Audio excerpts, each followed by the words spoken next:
Hi, welcome everyone. This is Wendy Castle, owner of One Bite Nutrition. I'm here with Nikki Bomar, one of our amazing dietitians. We've got some new topics to bring to you. Um, Today we're going to go over sodium. So sodium is a mineral and part of our diet. A lot of people know it as like table salt. And we're just going to go over some things in regards to sodium. So Nikki, kind of main question. Do we need sodium to live? Yes, we do. So like you said, it's a mineral, but it's also a vital mineral in our body. So it has roles in fluid balance, our blood pressure regulation, along with nerve function. There's a ton of others too. Our bodies just, they would not function properly without sodium. Having too much can cause some issues though. Yeah, absolutely. One of our an important electrolytes. A lot of people kind of know it from sports drinks and things like that. But yeah, sodium is necessary for life. Do we hear a lot about eating too much sodium in today's society? How much is enough? How does somebody know if they're getting too much? Yeah, so the general recommendation for most people is 1,500 to 2,300 milligrams per day. Again, this can vary by person, of course. It feels like a big number as well, but the average American usually consumes like at least that 3,300 mark, so at least 1,000 milligrams over that upper limit there. So to put things into perspective, right, the average meal at McDonald's, let's say, contains at least 1,300 milligrams of sodium. So it's almost to that 1,500 bottom limit there.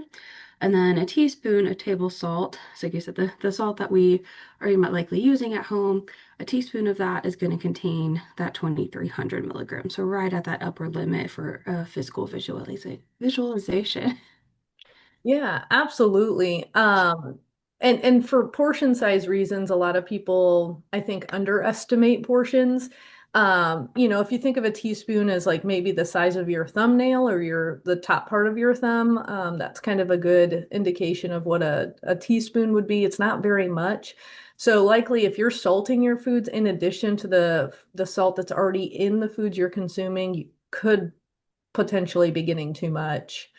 Well, with that, like, what are some of the risks that come to eating too much sodium? What happens if somebody consumes too much?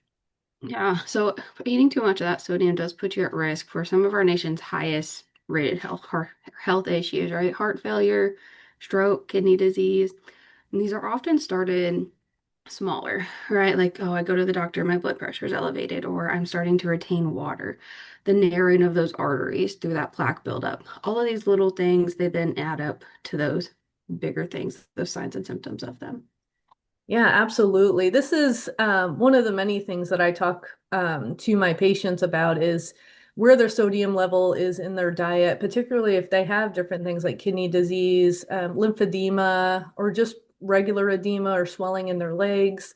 Or arms, sodium really does play a role. And then even those wanting weight loss, a lot of when you originally start doing weight loss, a lot of it is water weight that you're losing before you start losing a lot of fat stores.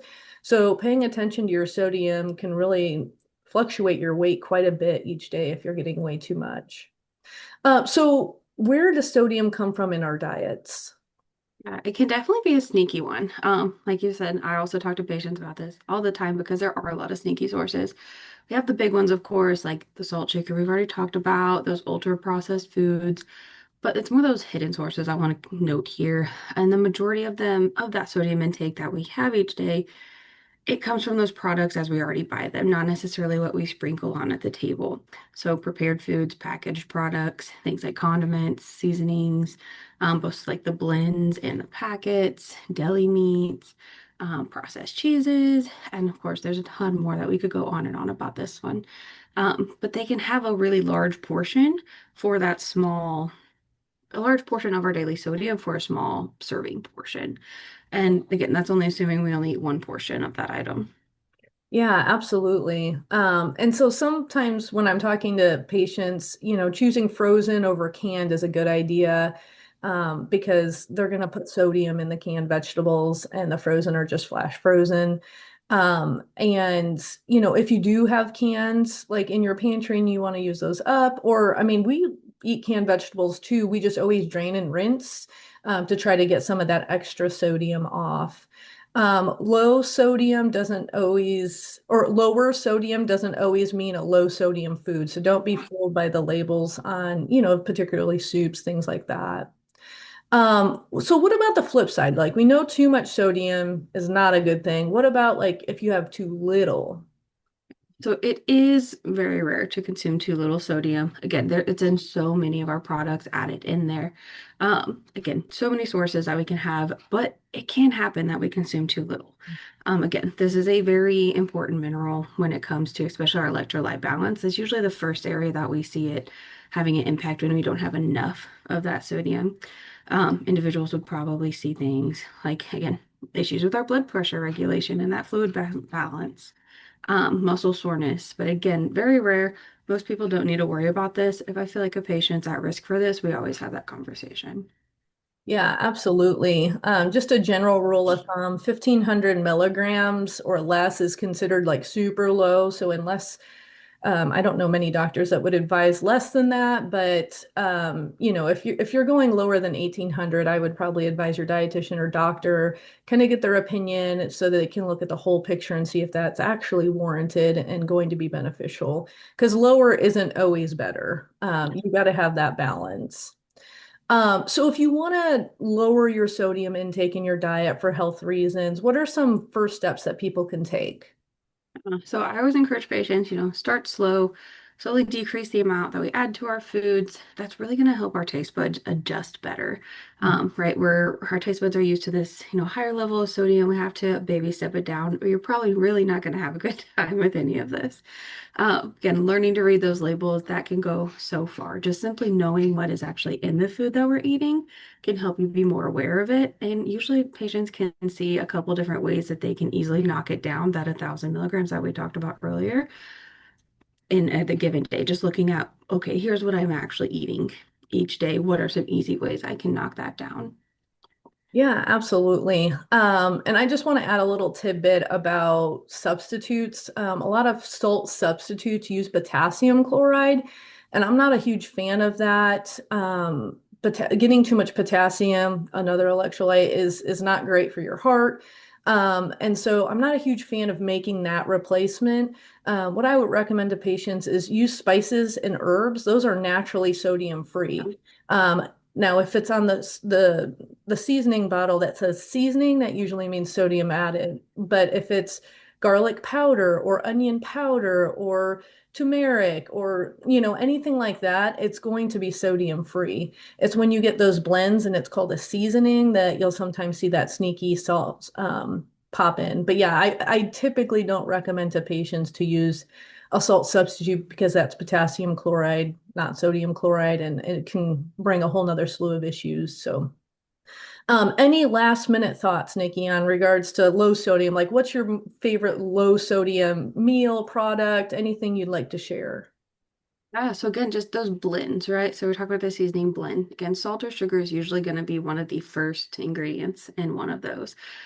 So learning how to make those at home by yourself or on your own. Like for me, we'll make a bunch of one thing for say taco seasoning, mix it all together, keep it in jars, Mhm. again, airtight, all that fun stuff. Keep it safe, free to eat still. But that way we always have it. Right? We don't have to rely on the items with the high salt. Well, it's still really easy to use. So learning how to make something like that isn't going to go bad for a long time because that's always a worry with making stuff at home.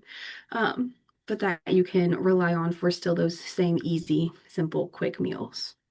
Yeah, and keeping your go-tos. One thing that we do is like chili seasoning. We make a big batch homemade chili seasoning. You guys can Google recipes. And if the recipe calls for salt, it's not like a baking ingredient where you need it to create a chemical reaction. It's just a seasoning, so you don't have to add the salt in like taco seasoning mix or chili seasoning mix. But those are two that we always keep around. We keep homemade taco seasoning and homemade chili seasoning, and we just use it in an array of different things. But we know there's no sodium in it because we made it. We put the spices together. And there are some of the recipes on our website too for some of those no salt added or seasoning blends. Yay, a good plug, Nikki. Yeah, so for those of you that haven't visited our website, go to onebitenutrition.com. If you go to resources, you'll see a recipe database. We've got a lot of really cool recipes on there. So if you haven't checked it out, come visit us. If you have any questions or you want to talk to one of our dietitians, you can book direct from our website as well or comment below. Thank you all.